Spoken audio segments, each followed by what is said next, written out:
Well, the Kubrick movie doesn't even have the topiary trees, you know? Yeah. Topiary. They're always... My mom and dad, too. They were so mad about that. Always mad about the... There's no topiaries in the Kubrick. Not seen any topiaries.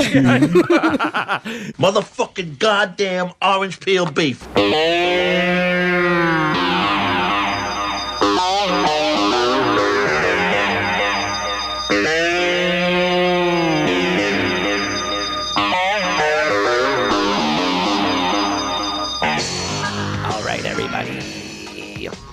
It's one fucking hour time. Of course, the show where we talk about one goddamn movie, and we have just one fucking hour to do it. I am Evan Husney, and real excited about this one. We got to my left. Oh, that's over here. Big T, Tom Fitzgerald. What's going on, Big T? How are you? Hey there. Looking forward to the challenge. I think this is the one title that won't fit into the 1 hour box, but we'll see how much we can get done. All right. Well, I mean, there's no exceptions. It has to. So, all right. And all the way to the far right, on the far side over there, we got, as usual, Mr. Marcus Herring. Marcus, what's going on? What's up? I'm glad all the best people are here tonight. Like in the words of the Overlook Hotel manager, all the best people are here for this. My favorite scene. Who could forget? Who could? Who could? And we are joined, of course, by one of our most favorite special guests. And of course, if there is, childhood trauma, ring, Rémy. So here she is. We got Mrs. Rémy Bennett here. How's it going? Pretty good. Back for the trauma. Ready to take it on. And let's do it. Trauma Fest 23. Trauma Fest. Trauma Fest. Yeah, let's get it on. Yeah, that would be quite the little one fucking hour film festival, as if you did the back to back with The Brood or with Possession or. I know. They're all kind of linked. I was thinking about it, like The Entity, The Brood, Possession, Right. Don't Look Now, Bad Timing. It's like Trauma Fest. Yeah. It is Trauma Fest. Some delightful trauma, Trauma though. Fest 24. That's when we'll do it. Okay, good. Trauma Fest. All right, so that's right. This week is episode 85 of the show, and we're getting into our first Kubrick. That is, of course, also, guys, it's one fucking Tober time, which is our month-long horror movie blitz month. And we during our summer series, The Shining lost. It's on the 1980 poll, so we figured, fuck it, let's do it for Tober. So here we are. We're doing one fucking hour. It lost to, I think, The Cat from Outer Space. Which film is it? I think it lost to. No, it lost to. It lost Altered to States. Altered States. Yeah. Altered States. Right. Not a bad, Right. movie to get switched out by. True that. So one fucking hour on The Shining is tonight for episode 85. Before we get into it, though, guys, just a quick couple of quick plugs here. Tom, Marcus, you guys have been doing live shows all month at the Philosophical Research Society. Last week was your first show, and now you have another one coming up, right? On, what is it, the 17th? 17th, yeah. So it's Tuesdays, 10th, 17th, 24th, and 31st, Halloween with a party. Woo!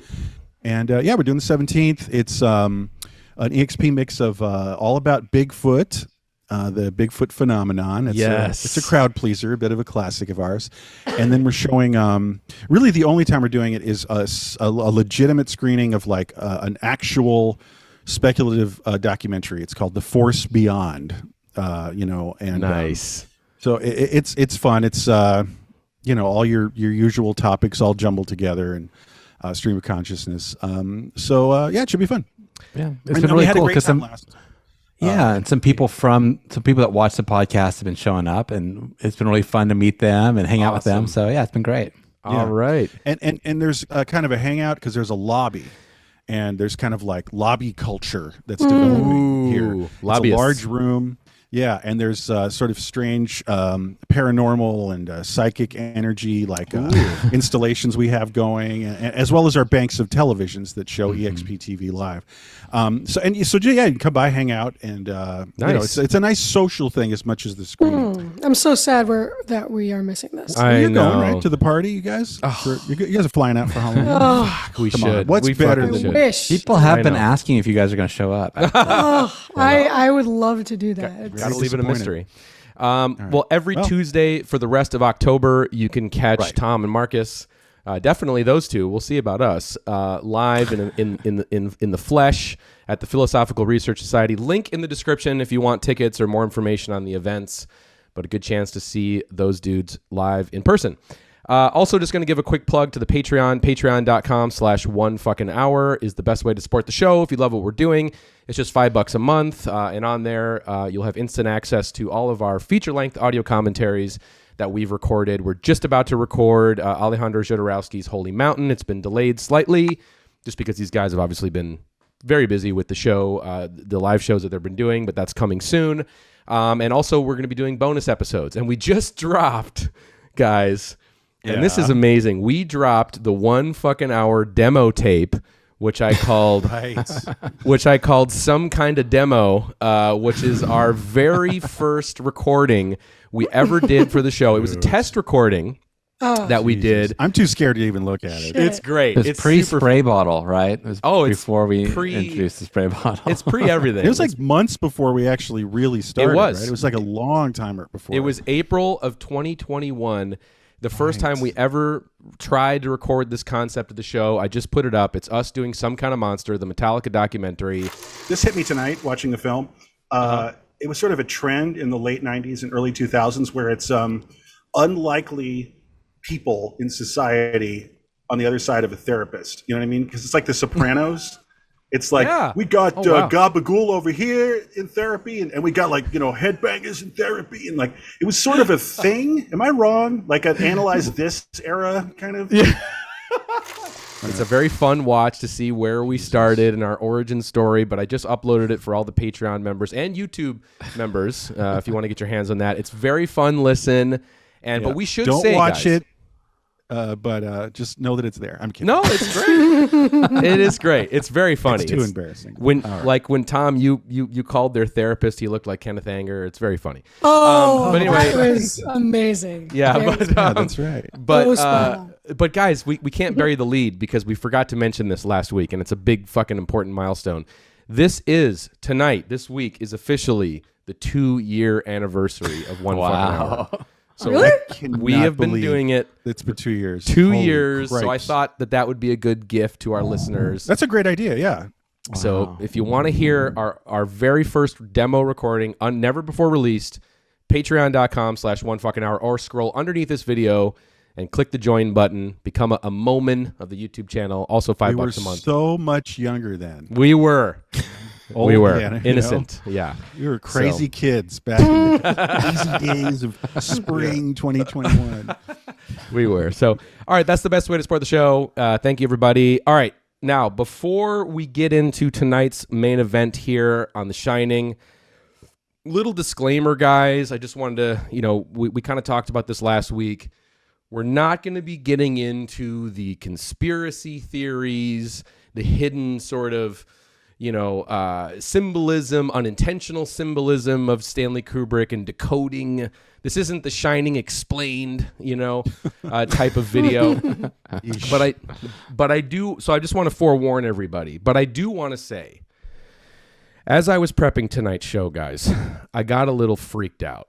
Okay, I got a little creeped. Okay, because I was cutting the Messiah of Evil episode, and I'm starting to see the fucking patterns, guys. We did that last week, and both movies talk about the Donner Party. I'm starting to think there's a through line there. Oh. And then, guys, I'm looking through Messiah of Evil, and look what fucking pops up. You ready? Check it out.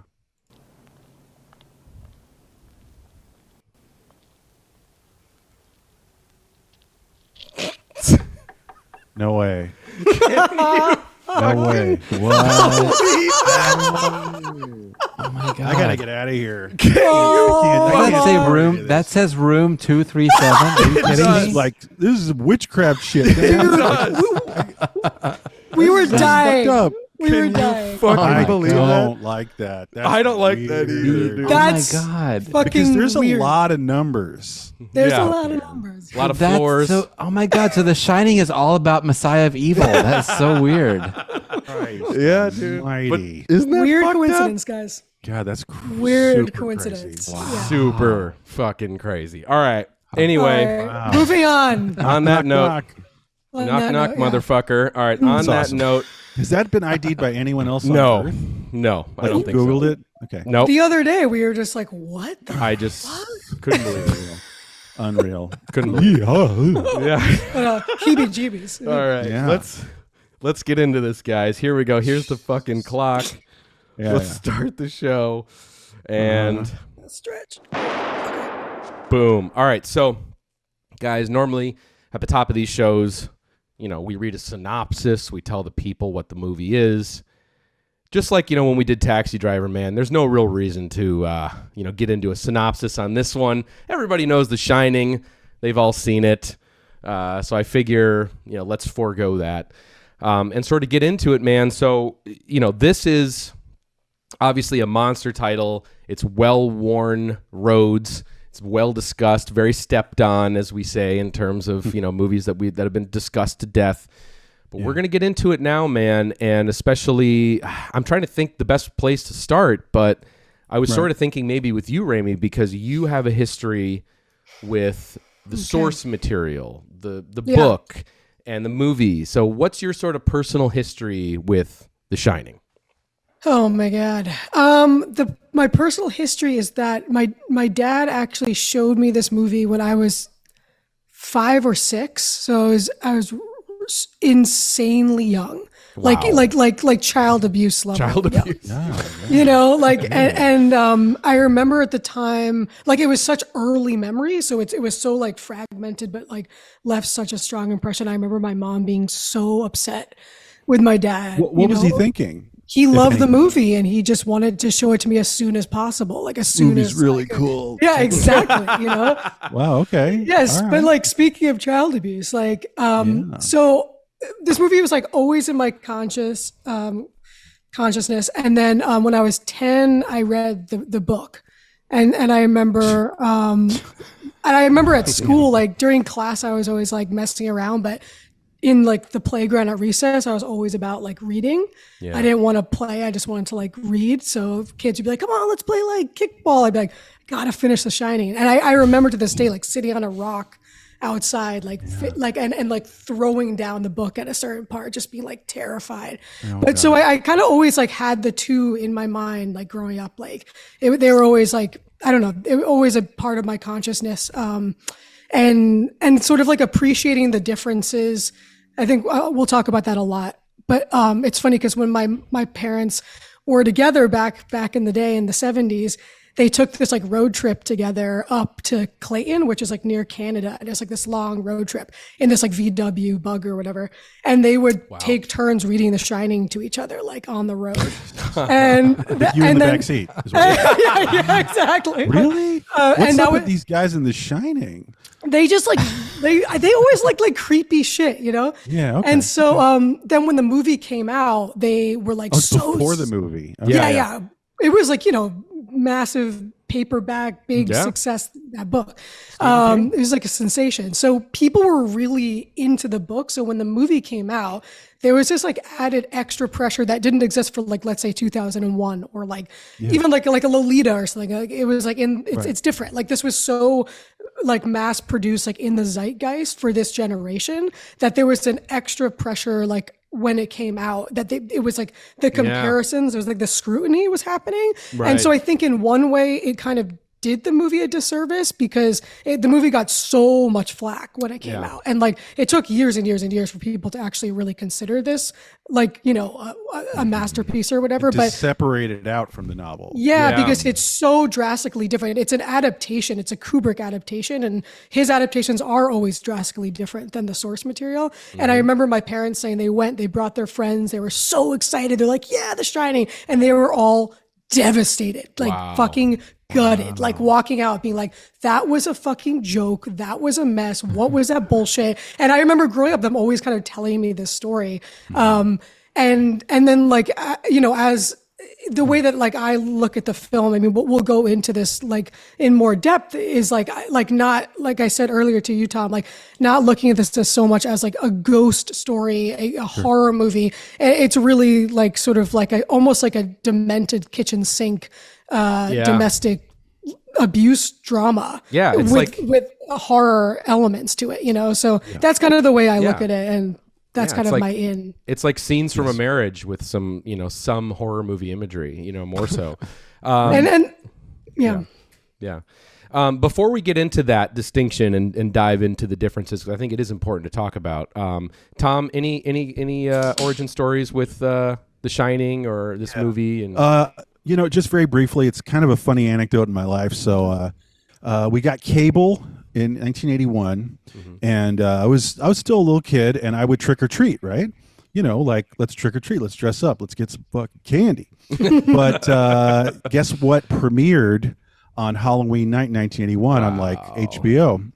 The Shining. Wow. And so I forewent. What's the word? Like I did not fucking trick or treat. I was like, y'all, like, peace out. Have fun, but I'm going to sit in the dark and watch The Shining. And my mom, of course, was out at a party or something, so I was all alone. Wow! And I watched The Shining at like 8 o'clock or something, 10 o'clock, and I was just like floored. I was, I was only like 10, right? And it was definitely, because that's the thing. It's like, horror stuff. And I had seen a lot of horror stuff. I saw The Incredible Melting Man when I was 8 years old. He was like tearing apart old people and tearing their arms off and stuff. Yeah. But this was, kind of like what Rémy's saying. It's like, it was very adult. It was very like impenetrably creepy in a new way that I had not experienced, and that was unforgettable. And I'm glad with my decision, because otherwise I would have just had like mini Snickers bars, but not The Shining. Marcus, any Shining origins? Yeah, it did play on TV when I was a kid. So like, it played on ABC, like Friday night movie of the week or something. So I remember like I saw it. And I just looked it up before the podcast. It started playing like in '83, so I saw it too, really young. And just the main takeaways for me was like that fucking dog suit. Well, I thought it was it's a bear suit, but I thought it was a dog. Sure. Some adult stuff happening really freaked me out in the bloody hallway, and I was like, I never want to see that movie ever again. And it sort of haunted me a little bit too, because like my parents had a friend that got divorced.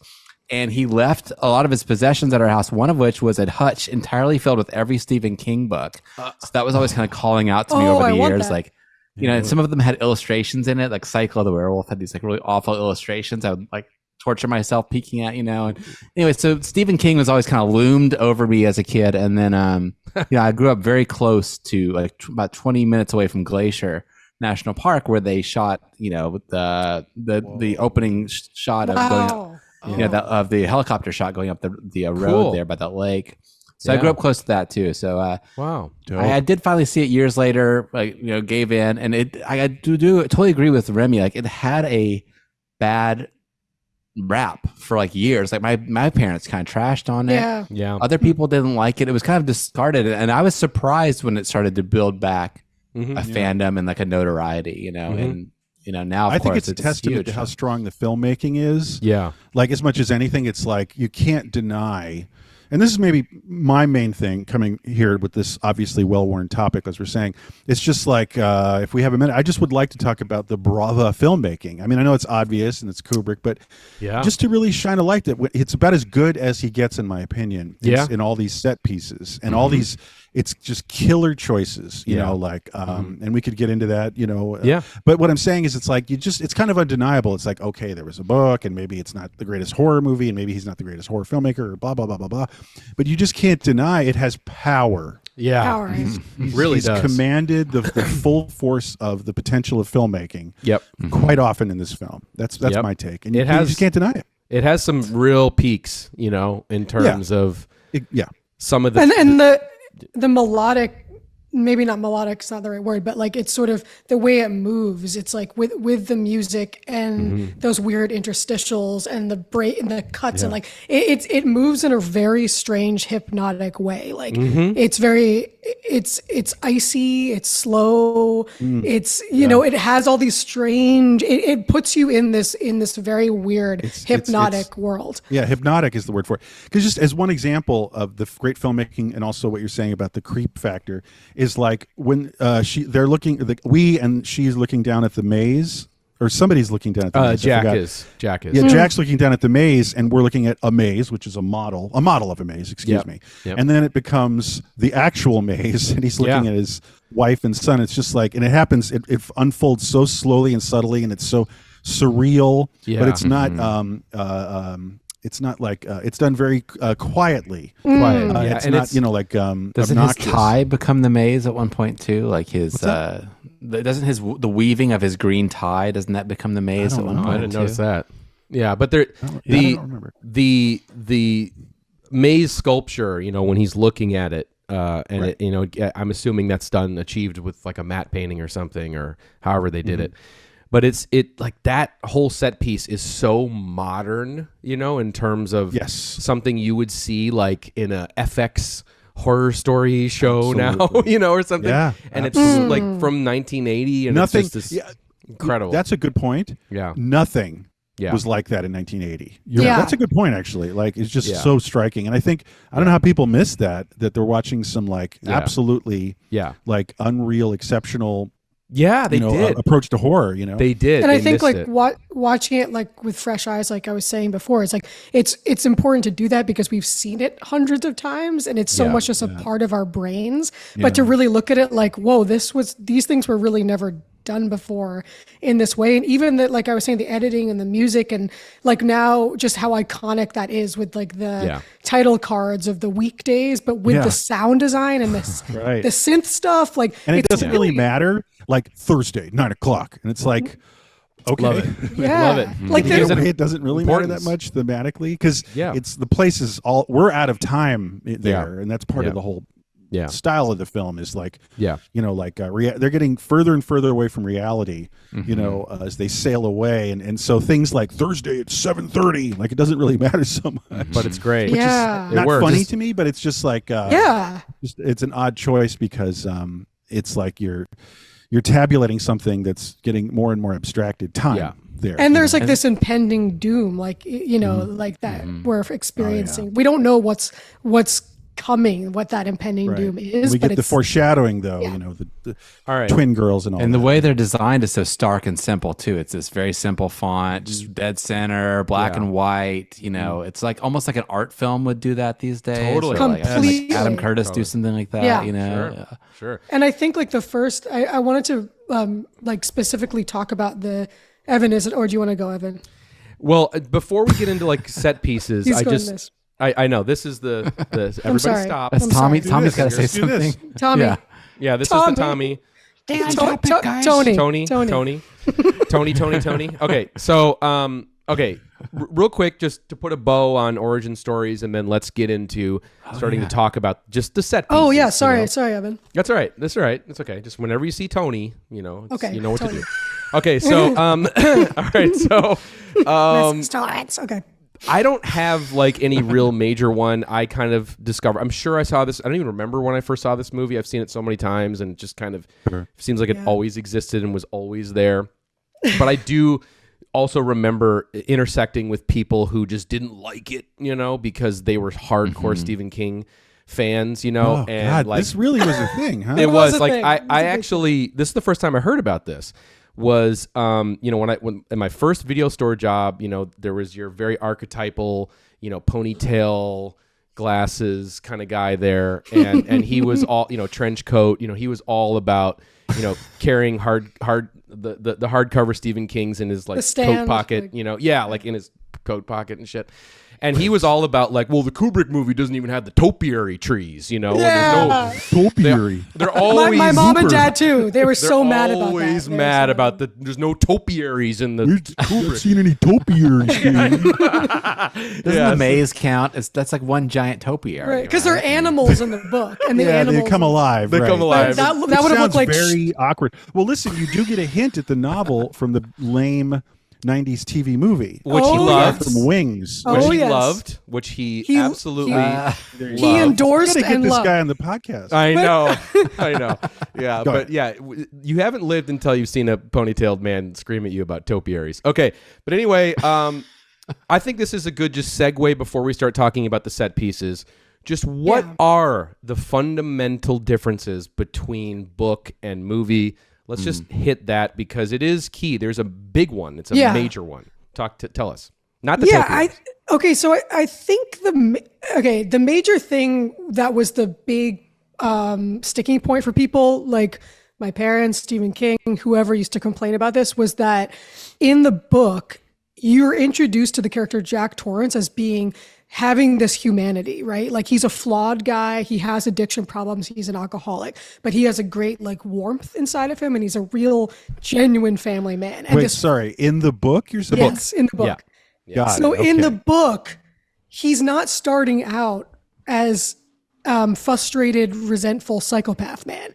He's starting out as a flawed man, but who loves his family, who has, he's an alcoholic. He was a teacher. He got fired from his job, right? But him and Wendy, there's a good vibe between them. She's kind of this sexy blonde who's like, he's always like, I remember he was always like touching her ass in the book, and like there's a warmth, and Danny like loves his dad, and it's kind of like the power of like family, and then how these supernatural forces tear them apart, and then there's like redemption. So there's a before and an after exhibited. Yes. So this is the movie is literally the exact opposite. Yes. Which I think is totally cool. It's just a totally separate approach. Like, so Kubrick's approach was like, this guy is bad news. This guy From is an jump. abusive dude. From the- He's an abusive father and an abusive husband from the get-go. From the get-go. And the haunting and the evil is coming from inside of him. Right. And it's the isolation with his family that brings it out, not the ghosts per se. The ghosts are like almost a manifestation of like the horror of that abuse and being like trapped with that abuse. Yeah. And so it's like people were complaining, oh, there's no transition. Like it's not realistic. He's an asshole from the beginning. But that was in Kubrick's mind, I was reading this essay, the Kaya de Cinema essay, which it's so fucking good, but it's all about like kind of picking that apart more in terms of Kubrick talking about like wanting to make a movie that was about the horror of marriage. And it was about like the hell of like family dynamics when like fear and anger and resentment and abuse basically seep in. And once that festers, like the hell at the end of that kind of situation in a family, and like how that's the real terror, like not the bodies in the bathtub or the blood in the elevator, but like when that like abuse festers in a family. And that's kind of what his approach was. I'm a little confused though, if you don't mind. Like, so you're seeing a mostly happy-go-lucky guy at the beginning of the novel.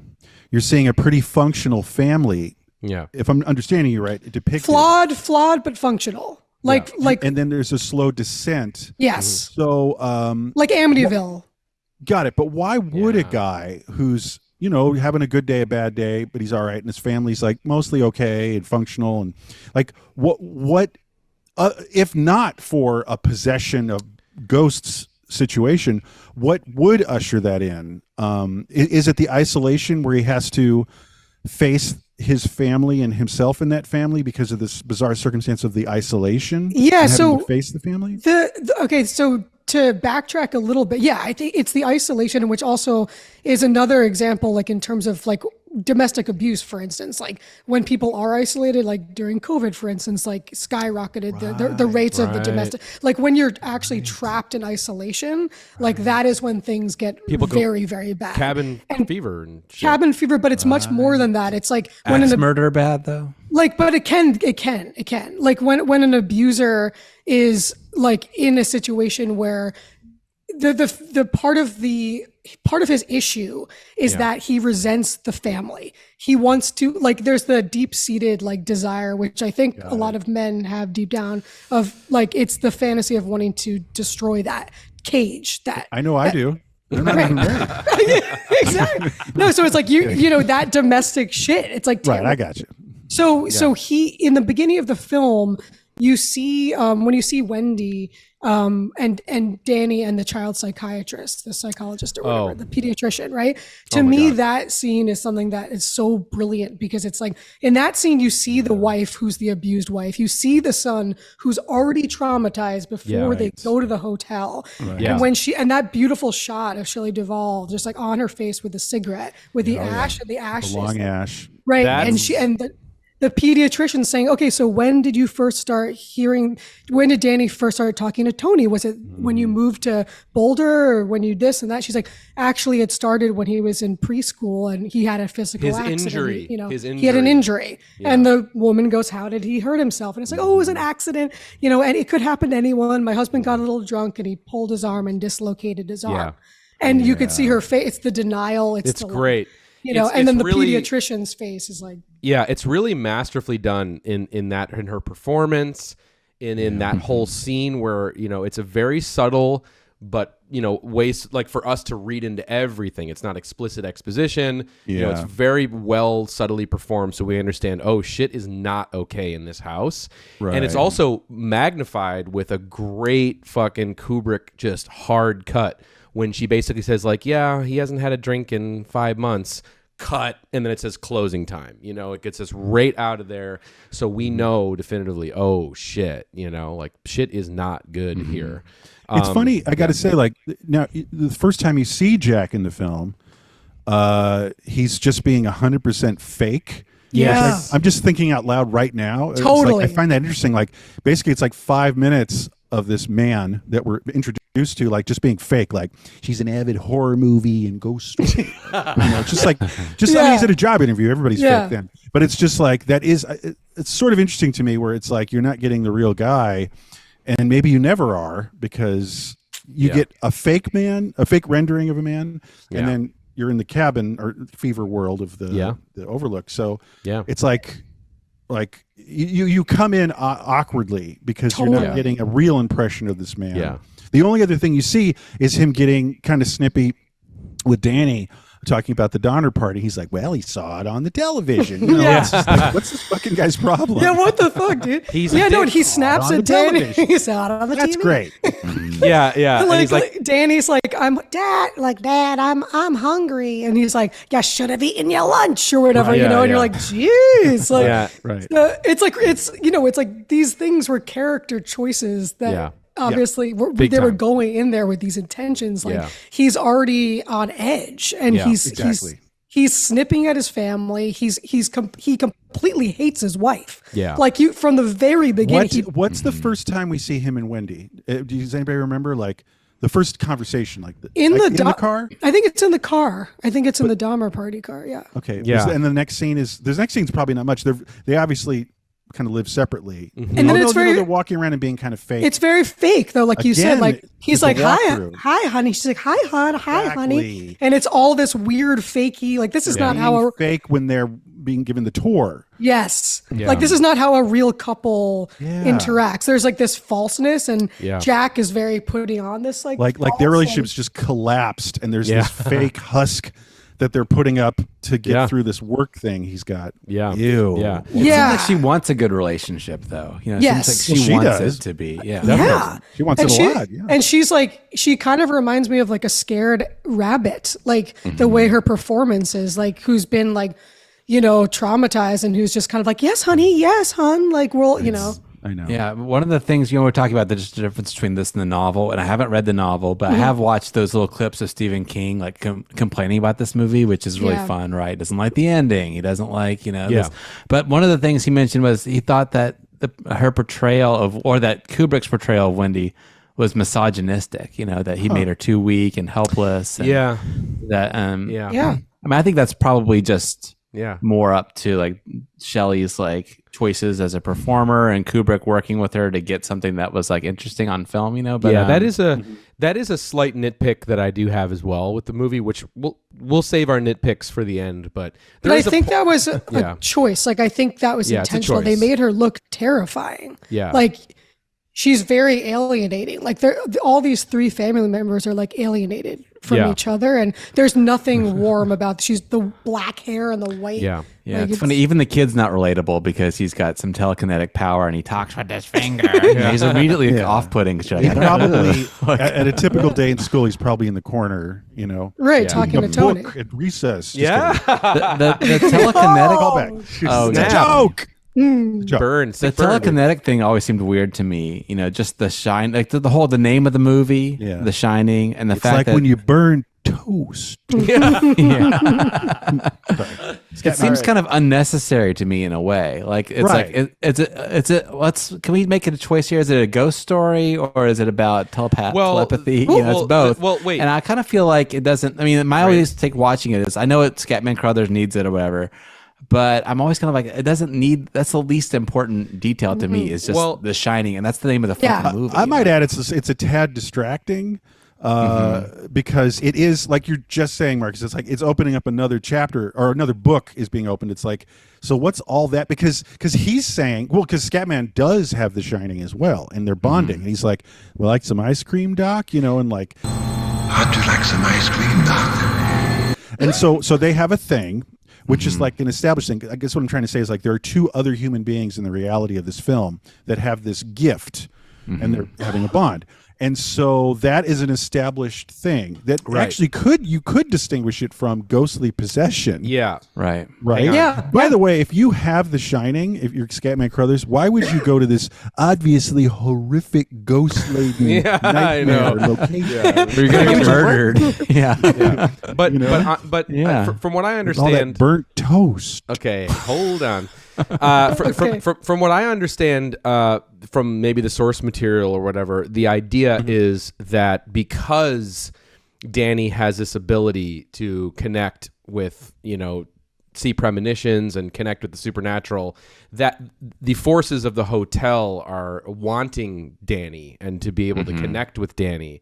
And that's what's kind of, the conduit, if you will. Right. It's like Game of Thrones or something where the White Walkers are trying to get the telepathic people. That's just you, bro. That's just you, bro. You guys haven't seen Game of Thrones? Never watched this frame. No, I've never seen it. Okay, but the thing I want to just add, just as a button to what you were talking about, Stephen King and Stanley Kubrick, I do love when Stephen King talks about how the end of The Shining novel ends with him burning down the Overlook hotel, and it's a kind of a sign of strength almost, and at the end.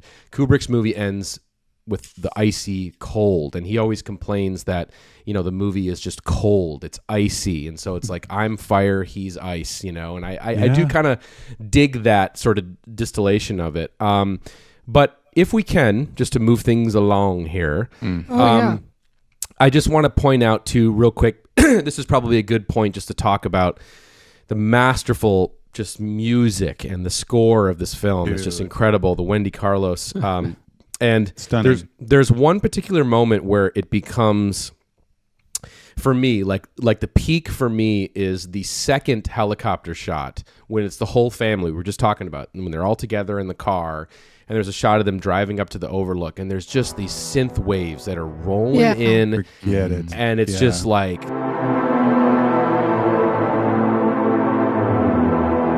twisting knobs high and fucking low, and it's just this beautiful, and it matches textural. the epic scope of the helicopter footage. It does, but in a very disarming way. Like it could be nice lush footage, and music, and make the footage feel like life reaffirming. But to have such sour, creepy synth tones, which is really all just it's a vista of like Mother Nature, making it feel all sour, and it's brilliant, and it's classic magic of filmmaking examples. It's incredible. It's like an audio visual. There are moments in this movie that become pure like audio visual test your stereo moments. Definitely. That are just fucking out of control. Yeah, just to state the obvious too. It's like it's so cool. It's their second great collaboration that proved super fruitful. Clockwork Orange. Yeah, and Wendy Carlos. Orange. Yeah. And Clockwork Orange. That music made that movie. I mean, that was. You can't, extract those things from each other. But Wendy Carlos was saying that, like with The Shining, with the opening, like she was trying to achieve like, how do I create like a modern gothic horror vibe? So she was taking like the idea of like an old school gothic horror, then adding the synth to like make it modern. So cool. And 1980-ish. Yeah, to bring it to the 80s. And like, but the synth adds such a visceral element to the whole film, because then you have a mixture of composers that ended up coming in, collaborating as well. So you have a lot of those different tones musically, which are very like frantic, and then the synth comes in and it like kind of just makes your stomach drop. It and does. it's like that. It's very Lynchian too, because it reminds me a lot of, well, this movie reminds me a lot of Fire Walk with Me, in terms of like the domicile as like the place of horror, and like the Leland Palmer and the killer Bob and all of that stuff of like when the she's father killing the family. the father, and like she's at the dinner table, Laura, and he's like, did you clean your hands? Did you clean your nails? And like to me, that's a very Shining scene. Like that's, if anyone's ever had a parent who's abusive or lives in a house with an abuser, like there's something, that house becomes, it's a nightmare. It becomes it's like a haunted house. It's this horror oppressive atmosphere. It's oppressive, and I'm like getting chills talking about. But like Bigger Than Life, like Bigger Than Life is the same thing to me. Like the movie, Bigger Than Life, this movie, and The Shining, like to me are all like cousins. And it's all about like children experiencing this more. Yeah. Or, children, young people. Which is like like you don't have maybe the fortitude that an adult might. So it's really extra disturbing, because it's also not clear and obvious, like like getting mugged or something, or a car accident. It's like really just bad feelings, bad vibes, clouding deeply up bad. the whole room. Exactly, and it's so constant, and it's an undercurrent of like, and when you live with that kind of fear, and like to me, that's like what the movie really evokes, and it just unsettles me. Like, and the way that Danny's performance, Dread. like pure dread. That's a great word for it. Like Danny, the actor, when you see him interviewed in like the Vivian Kubrick thing, he's just like a cute little kid who's talking, and he's really doing that performance as great. like a kid who's traumatized, who's like dissociating, and like in the beginning when he's having the premonition in the bathroom. I was talking to Evan about this earlier, and it's like, it's very Don't Look Now as well, and Stephen King was inspired by that story. Was. As we talked about that, like, because he took that from Daphne du Maurier. That's where the Shining bit came from, and he used it then like as a plot device. Okay. But it's interesting in Don't Look Now, where Donald Sutherland is like forecasting his own death, but he doesn't know that's what he's seeing. Right. And in this movie, like Tony's not saying to Danny like, oh, there's going to be ghosts, it's going to be scary. It's like, your dad is going to try to kill you. Yeah. But that's why Tony's like, I can't tell you. I can't tell you. It's too dark. And that's the part of the book I threw the book, because I was so scared. Yeah. Right. Yeah, I thought Tony was sort of like his way of like explaining, as a kid, you're telepathic and you don't understand why you're seeing these visions. So he's like sort of translating it as Tony talking to him. And Tony doesn't tell him, but he does show him that river of blood, in the hallway. Yeah. But there's something weird, like and people might disagree, because it's obviously, this is all interpretive, like it's all up, and that's what Kubrick wanted. Like he said multiple times, like it has to be ambiguous, in the same way that Lynch said that, like it's for the audience to interpret these things. Right. This is a framework, Yeah. But well, in other words, there's nothing to explain, right? Which is explain. That's what so irks me about modern approaches to this film. It's like, that's not the point. It's Well, like completely off track. It takes its power away. It takes its power away if you explain it. Yeah, it does. But what I was going to say with the Tony, I keep on doing this. Sorry, Marcus. Go ahead. Oh, I do want to drill down on that just for a second, because it is sort of like, there's no turnkey solution. I agree. Like, does Full Metal Jacket have a turnkey solution? Is a Clockwork Orange, like, can you boil it down into a sentence what it's all about or whatever? And so I don't think that was the point of this movie either. And there's like, Kubrick obviously is a genius, but there's sort of this overestimation of like what's possible like on a film production in terms of like control and like symbolism and stuff, and how deep the layers the rabbit hole could possibly go, like in terms of like planning for a film, Right. And there's this mythologizing that happened because he died young, and so I think that sort of coalesces in something like Room 237, where people are theorizing that like, oh, it's actually Kubrick confessing to his moon, that he's the one who faked the moon landing or whatever. Let's stop right there. Well, I know. I'm kidding. Well, so I mean, that's some of the things that come up.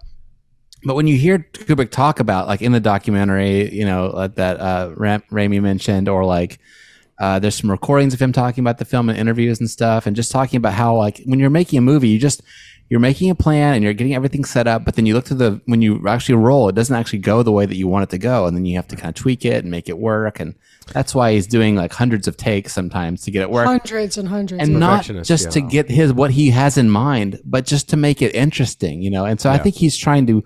I think sometimes there is some validity to these crackpot theories that come up, because I do think he sticks things in there to make it more interesting for the audience and to leave it more open-ended, like you're saying, to have some sort of alternate interpretations. And there's weird stuff. Like there's one, crackpot theory I kind of got into briefly. This guy, Rob Ager, who's got a YouTube channel, Collative Learning, whatever.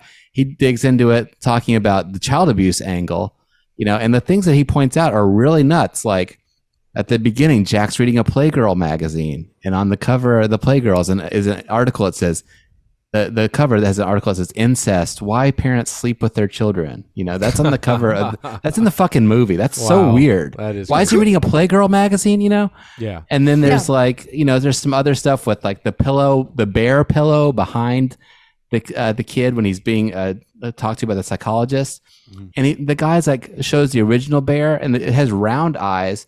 But like, the original bear doll in like an ad has round eyes, but then in the movie, the eyes are cut to look like the elevator thing, the elevator windows. Well, we can show you in the in the edit. In the edit of the podcast. But it's just there's these weird things, these weird parallels that are left in there. There's even a sign that says like choking in the movie. That's like it's like buried in the background. And it says choking, and it's got like a river of blood underneath it.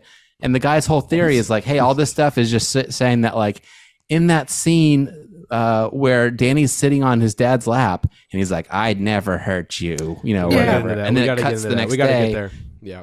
And then he's quiet or whatever. He's saying like in that scene, he was like choking him or sexually abusing him, and that's something we don't see in the movie. Right. And I'm like, wow, I actually digging into all the evidence. I'm like, I don't know if that's the secret, the key or whatever, but I think those things could have been, those breadcrumbs could have been left in there as an interpretation by Kubrick, just to make it more interesting. He has been cheeky in the past. I know he's been cheeky. I'm looking at the clock and getting nervous.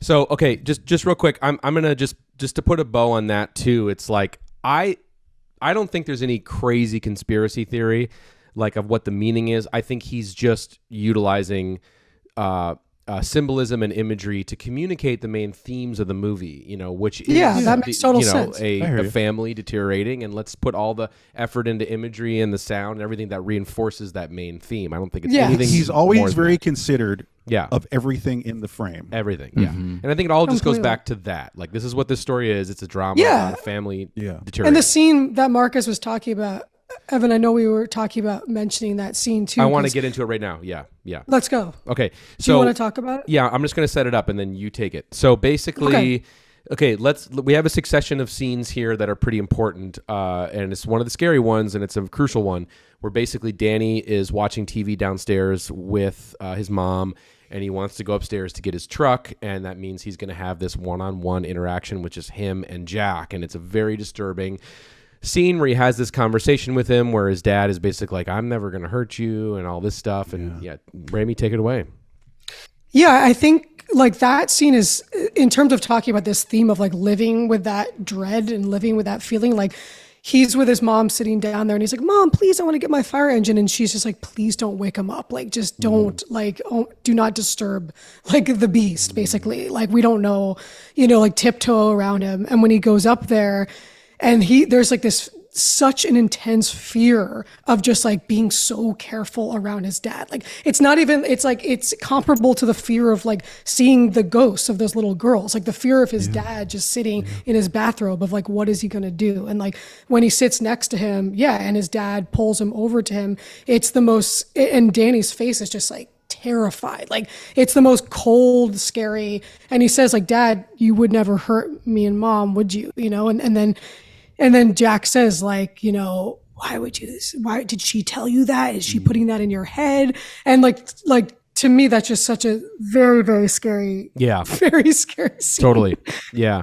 And then it goes from that sequence to, you know, Jack at his writing desk, and and just the fact that like this whole movie is predicated on like him being a hack writer, you know, trying to fucking you know, with his own sense of hubris to write this great novel, and it's just also disturbing. But anyway, so he's got his face down on the desk and he's having a nightmare, I guess, and he's screaming and it's echoing through the halls, and then of course, you know, Shelley comes down to try to console him. Very scary, amazing shot. Also, shout out to the Steadicam work throughout this film. It's obviously on fucking fire. But there's a really amazing shot where you see Danny walking in, and the Steadicam is tracking him in very slow, and it looks like almost a third-person video game, like a fucking Grand Theft Auto vision, you know, of the kid coming in, and it's oh man, that is so effective. And that's when he first is. When he turns his head and he reveals he's got bruises all over his body, you know, and then she comes in. And she's like, you did this to him. And, you know, and then like later on he says like to Wendy, like, well, I didn't do this to him. Maybe he did it to himself, you know, and like, and it's just like, oh, it's really terrifying. It's and then all this denial, like that's his Tony, like the ghosts in a way are like Jack's Tony of like this disassociation, as you were saying earlier. Yeah. You know. And then people he starts not dealing, you know. Yeah, complete disassociation, and like he starts blaming Wendy, and then it's all about like putting the blame back on Wendy, and like, you've never given me a chance, and you've always blamed me, and like later on when she's like, we need to get out of here, and he's like, get out of here and ruin my chances of this great success here, and like you've always, it's like, what the fuck, you're like, sabotaging me, you know? Yeah, and like you've like spent your whole life trying to ruin my life, and and it's all the resentment that's existed from day one of us seeing these two and it's people. very common, like negative personal dynamics that have nothing to do with like ghosts or anything. Completely very real. And he's basically saying like, do you want me to go back there to Boulder and like work at a gas station and shovel snow and like, you know, basically it's like, well, he's a failed male, you know, a failed male, exactly, ego of a failed male. Yeah, but he's very it's also very Brood-esque in that way too, because talking about Cronenberg's The Brood, because there is a correlation that Kubrick does show us in that scene when Jack is yelling at Wendy, and he's like, you know, saying, you know, I let you fuck up my life or whatever. He's throwing it all on her. So scary. But then we see like it cuts to Danny being like, you know, and then like it's activating the trauma, and then we see we see him screaming, and we see the elevator opening. I think this is not the first time he screamed at mom, you know. And so he's heard that sound before. Yeah, exactly. Yeah. So very ugly. Very ugly. But also the thing. Go ahead. Yeah. I was just gonna say, I wonder what it would be like if the film was just pure psychology and there were no ghosts. You know, I was thinking while you guys were talking, I was like, it's not purely just, you know, family drama, because she sees ghosts, the kid sees ghosts, everyone sees ghosts. You know, so there is that horror element there. And I just was, for a second, as a thought exercise, I was like, what if The Shining was just like a abusive father and no ghosts? Well, we were, I think that's how Kubrick would have wanted it, you know, in a way, because we were sort of talking about this similar thought experiment of like, you know, the movie's grim. This is a grim fucking movie, and it's very, it's dread is layered in almost from like minute 5 onward is just pure dread. And it's not very like quote unquote fun, you know, it's not a fun horror movie, and there's not a lot of unfun horror movies like this up at this point in time, right? So we were sort of thinking like, I wonder if at some point he was like, I don't know, like in the edit room, he was like, well, we gotta maybe add in some, you know, more fun spooks, you know, and scary stuff in there. Because the blood-filled elevator. There's that, but there's also this kind of like half-baked shots in there towards the end of just like skeletons in the lobby. Oh, you know? yeah. Like the skeleton. But I think it was either in this essay I was reading or in one of the documentaries. Someone was speculating. I don't know if it was someone that like had a firsthand experience with Kubrick on set, but that the film was becoming purely a grim, almost like Scenes of a Marriage, dark family abuse drama. I mean, it is. And that as he was filming, like as he was watching dailies, it was kind of like shit. I like Evan was saying, like I some need to add in skeletons these in there. elements and the music and the skeletons and like Great party, isn't it? Great party, isn't it? Yes, right. and like right, Tom, bloody you head. were saying that, Tom, like where you're kind of sometimes conflicted because there is a tonal shift that happens to like at the end where like it's like a little bit of like the hokey ghost thing at the end and then the comedic Well, the shot. final note is doing the implication of like you've just been watching simply a ghost story of like the same ghost through time and you know, well, like almost like a vampire thing, like it's the same face of the vampire from the 1690s. Like in Fright Night or something. Yeah, like you've seen that stuff before, the haunted portrait, that kind of thing. And, weird. And I'm okay with that. And guess what? He executes it really well. The He music does. being echoey and everything's great. The slow zoom. You know, I like the execution, but I was always that's what I was saying earlier before the show. It was like that is the final note of the film. yeah. And you know, and that always matters to me. It's like, what are you leaving me with? Like, what exactly is darn? I know. Like know. credits. It's like, and that always. It's not disappointing or it's not confusing. It's just I feel that it's out of nowhere and sort of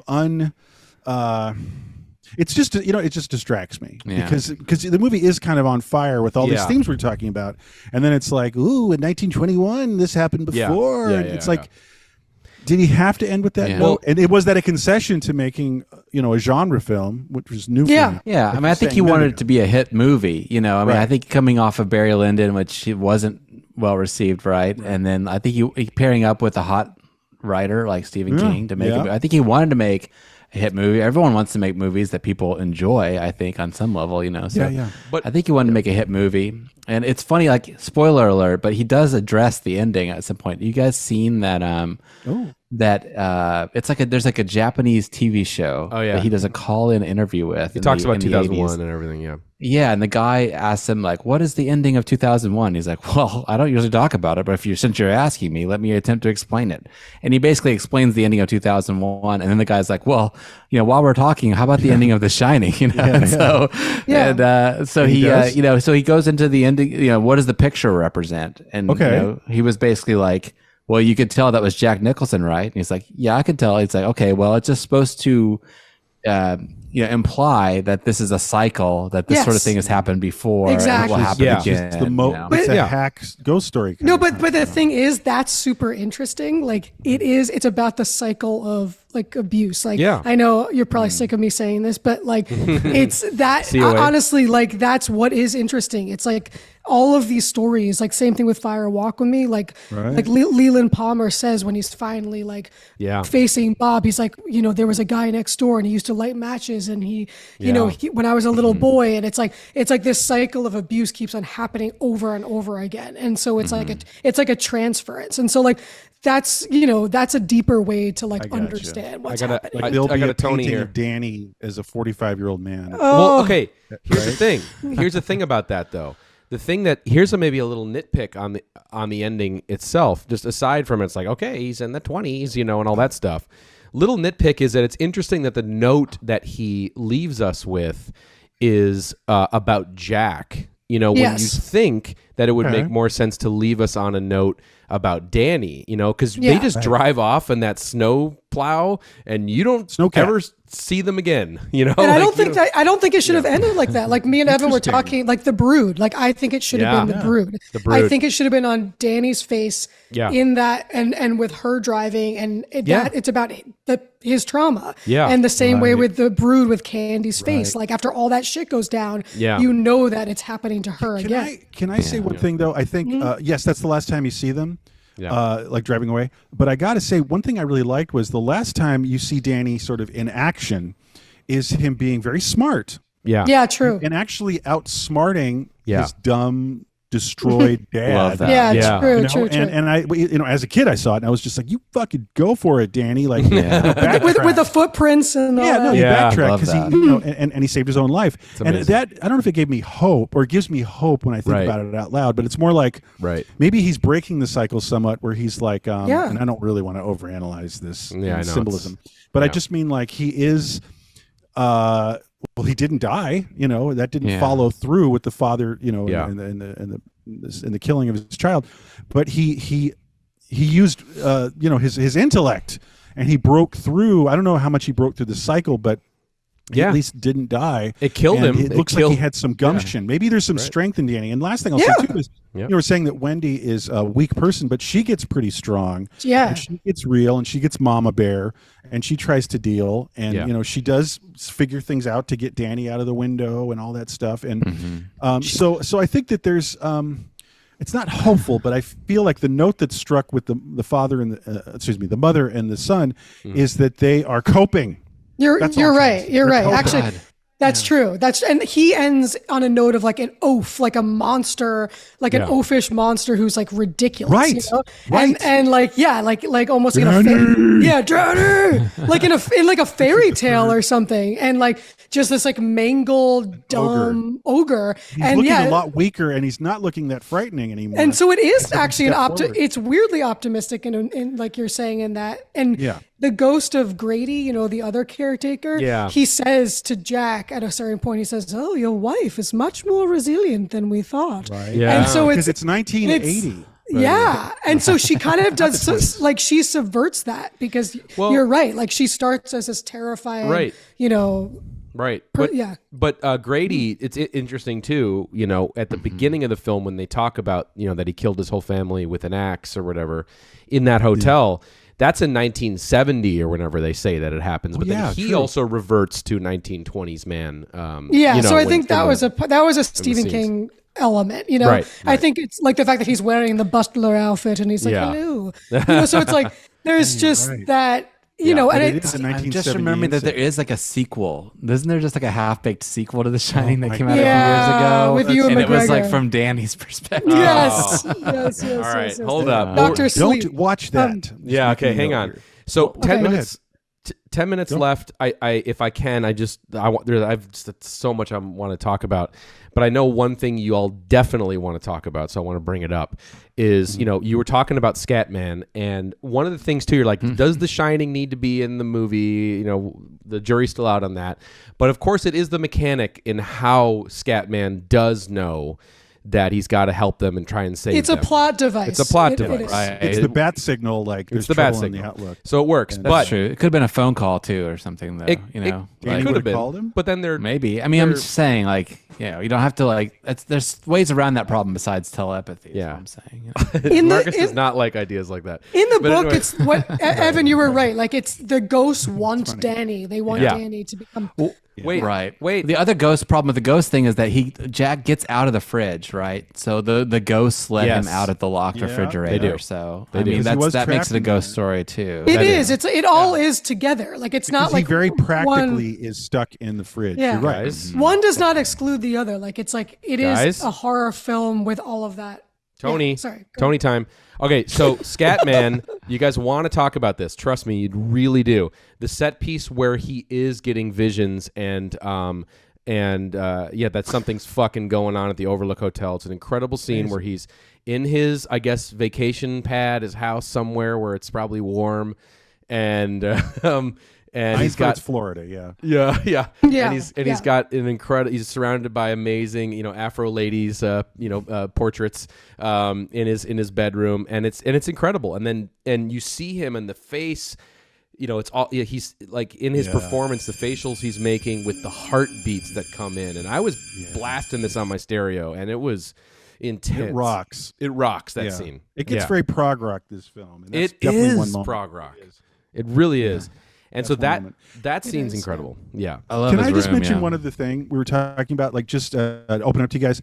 Like we're talking about. Okay, maybe he wants to make a concession and have some genre film elements and kind of be a Yeah. hit. You know what he did, and like we're saying, is that working, or like is he like half-heartedly trying to do horror movie concessions? maybe. But what I will say is he had one unforgettable set piece that is the most famous part of the movie, and it is executed brilliantly, and it's as good as any regular ass horror movie, Friday the 13th psycho thing ever. Yeah. It's the smashing down with the axe of the bathroom door, executed brilliantly, frightening, funny, dark, Nicholson moment. But I'm just saying that is as good as any horror. He did achieve that. Yes. It's not about like, a moody, dread family drama moment. Totally. It's not a mood piece moment. It's a rockin' killer horror. And the woman in the bathtub, guys. I mean, Jesus fucking Christ. Yeah. I can't sleep in a hotel room with I check bathrooms 20 times. The laugh is it's terrifying. It's terrifying, like, guys, for sure. Totally. The bear suit blowjob is one of the freakiest things. Yeah, it is the freakiest thing in the movie. Yeah, it's great. It's just great. that psychosexual horror sexual element of it that is completely just tossed out there, left on the table, and not I'm not going to touch this at all. I'm just going to, It feels like a hint to that secret millionaire rich society kind of Eyes Wide Shut thing too. Yes, like millionaires come here and they do weird. Yeah, things. that's what it is. They wear masks and do sexual. Weird 1920s furry people and shit. Right. All the best people. Yeah. But just real quick, like talking about Jack for a minute, shout out, do you want a piece of pizza? But the thing about Jack is it was hard for me watching it back, and I know it's so iconic and so it's stepped on in terms of his performance. Sure. But it does get a little Jim Carrey-esque as it goes on. How do we feel about that? Of my life. That's because Jim Carrey's doing Jack. Yeah, because Jim Carrey impersonates him. It is. I know. He did. He made that out of whole cloth. Yeah, whatever's parodied. He that's invented before our eyes, and he goes broad. That's actually a very interesting point, Evan, because usually Kubrick likes actors mostly to be kind of stick figures, more or less, less than usual. Utility of using an actor. He often likes to just have them be stick figures. Like 2001 is the best example. I mean, he did modify it for Malcolm McDowell's performance, very commanding. Yeah. But what I'm trying to say is that Jack, specifically Jack Nicholson, is a huge actor, a hammy actor, which is not normal. For Kubrick. Well, he's got Peter Sellers. He works with him a lot, too. Which another person that would just take over your movie in a way, which he did. In Lolita, earlier, Lolita and stuff. Yes, and Strangelove.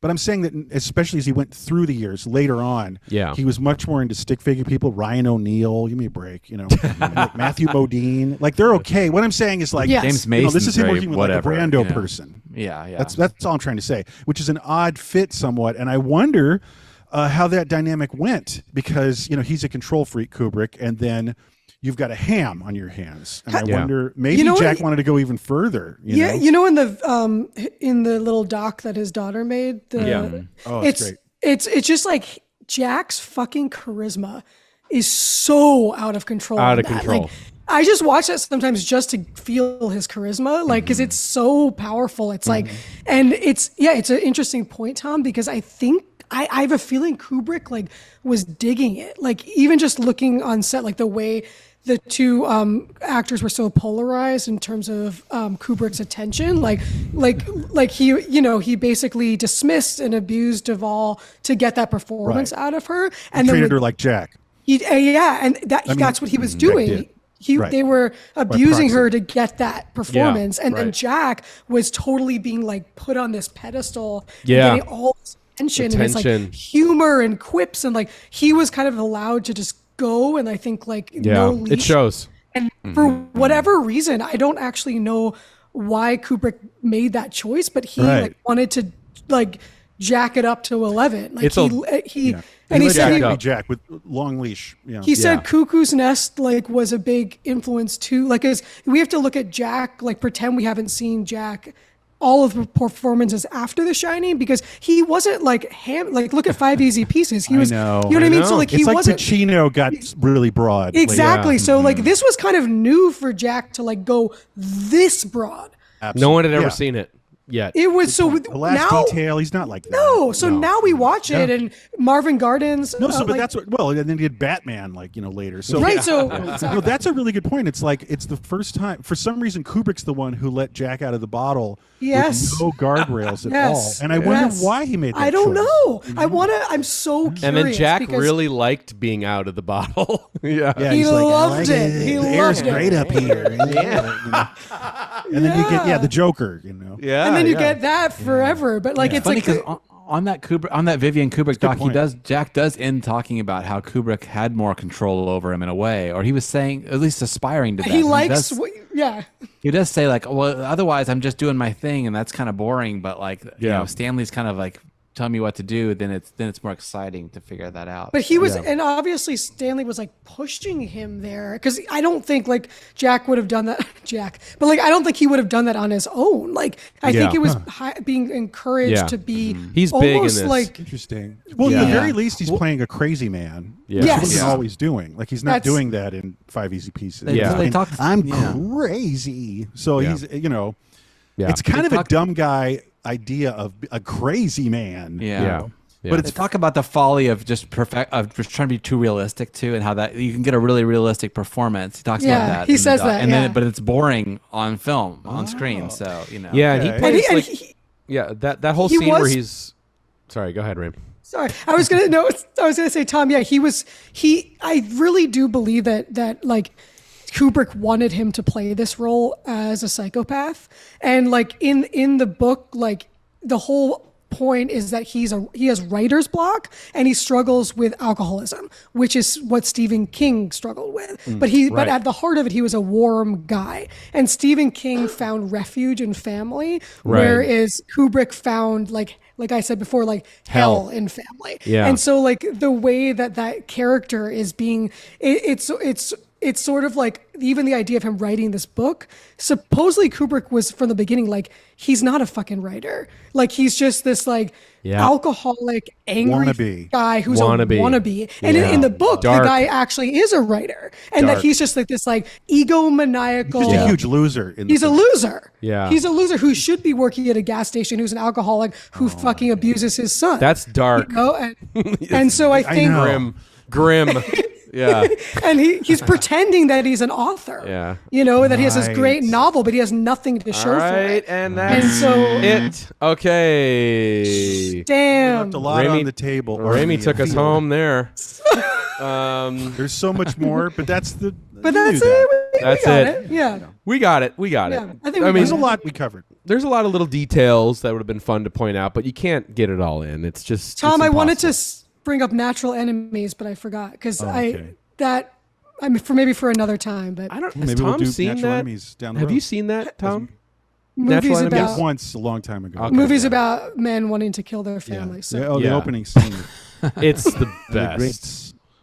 Natural It's Enemies. something special. Natural Enemies, guys. A movie about a man who fantasizes about murdering his entire family, directed by the guy that did Revenge of the Nerds. So if you want It's- to I love see that. that, I think we should think about that down the line. we will. But it's, We will. It's a good Yeah, one. Definitely. sure. It's a Put it on the perfect list. Raimi Put it on the film, list. obviously. Yeah. Another Okay. Raimi.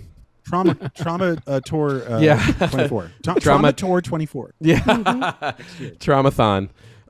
Okay, so that was it. 1 fucking hour on The Shining as part of brought to you by 1 fucking Tober.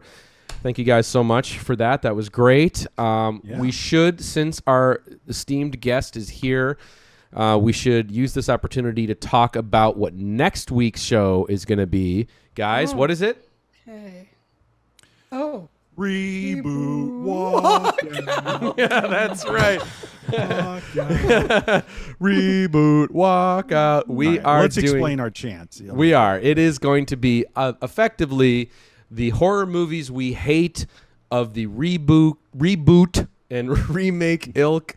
All the horror reboots and remakes that that are just fucking horrifyingly horrible From the last 20 years. from the last 20 years. But we really, let me just break. We'll get into this next week, but this was sort of loosely inspired, or maybe fully inspired by, Raimi. One of the first times we talked movies, and and part of our origin story gets into the fact of you telling me the experience of going in, speaking of Stephen King, as a big Stephen King fan you are, going in and watching the Pet Sematary reboot, and it traumatized you to the point of what? Ditching everybody you were with, taking the subway on the wrong direction like home. almost passing out. In a way, considering a walkout of this reboot. Yeah, like stumbling over audience members, and dizzy, like having you're like like, a... no. Yeah, fuck this. I'm like seeing double. I cannot stand this. Love it. So actually, like Joey, like you told Joey that story back in the day. Joey was there when he heard, Yeah. and he knew that, I was smitten, in terms of somebody who could care this passionately about the foibles and awfulness of the modern reboot. modern reboot, the bad decisions, the fumbles. This is still going strong. There's one opening right now. The Exorcist Believer. It looks awful. Jesus Christ, it's probably so bad. I know. It's Not fun bad. Do you think No. there's like an in memoriam for Friedkin card at the end or something? Oh, dude. William Friedkin. Dude. It's also David Gordon Green, who also All those did the Halloween. Friedkins. Oh, right. That got progressively worse. Yes. He did Eastbound. No, that was amazing. I know. Reserve a little bit of space for the second and third Halloween reboots for me a little bit. Sure, we will, man. Don't worry. Just carve me out some time for that. We will. Definitely, So Especially the next third week. Ugh.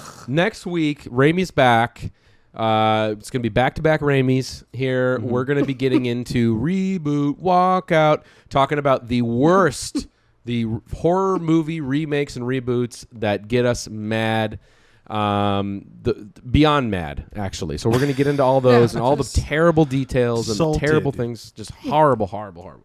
So we're going to get into Not that. our favorite reboots. No. No. There's such a Hint: thing. Rob Zombie's name might come up. Yeah. And then, we got a lot we're going to cover. I'm very excited.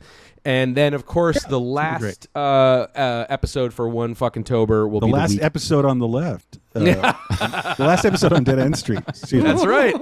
That's right. The last week of October, we're going to get into doing 1 fucking hour. Our special guest, Aunt Timpson, coming all the way from New Zealand for this episode. Nice. Very excited. Is going to join us to talk about 1 fucking hour on Last House on Dead End Street. A fave of Tom's, one of the craziest, insane backstories. Baby got backstory for sure on that one. And it's going to be crazy, man. So we're going to get into that. So follow along with us. Of course, if you're not subscribed to the channel, do so. Follow us on wherever you can, Instagram, Twitter, whatever the fuck. And hit the subscribe button on YouTube. And if you want to support the show, if you're into what we're doing here and you want to hear more of us talking about movies, of course, hit up the Patreon, patreon.com/1fuckinghour. $5 a month gets you access to all of our audio commentary tracks and bonus episodes, which we talked about earlier. And also, if you're in Los Angeles and you want to hang out with your boys, Tom and Marcus got a string of live shows, as we mentioned, every Tuesday for the rest of the month of October at the Philosophical Research Society. Link in the description for tickets and times and what fucking crazy ass movies and mixes they're going to be showing. There it is. Beautiful EXP TV. You can watch their shit too, which you should do. You should always have it on in the background. exptv.org or what is it? Twitch.com/exptv_. EXPTV. Yeah, that's it. EXPTV _ Yeah. All right, everybody. Thanks so much for joining us. And of course, we can't leave you without your what, Rame? What is it called? Moment. Oh, I love disheartening moments. What's the word I'm thinking of? Dejected moments. Right. Moment. All right. Okay, everybody, have a good rest of your week, and we will catch you for Reboot Walkout, man. I'm fucking excited. All right, everybody. Take care. And we'll see you next time. All right, everybody. Reboot Walkout. In the novel, The Shining, Jack Torrance is a difficult character, but he's fundamentally a sympathetic character. And I always visualized him as a piece of metal that's bent first one way and the other by these malignant spirits who basically want his son because his son is a psychically powerful person.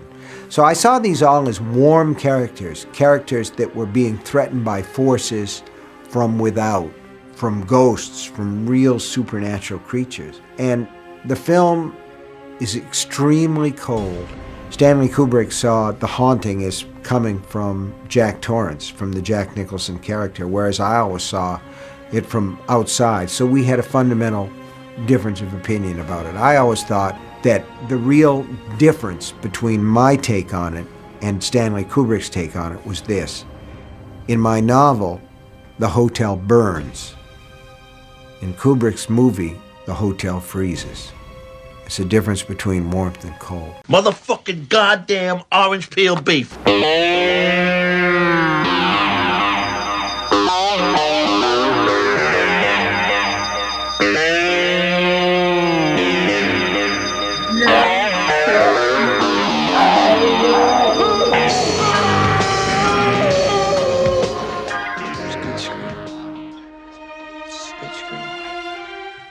That was wicked, man.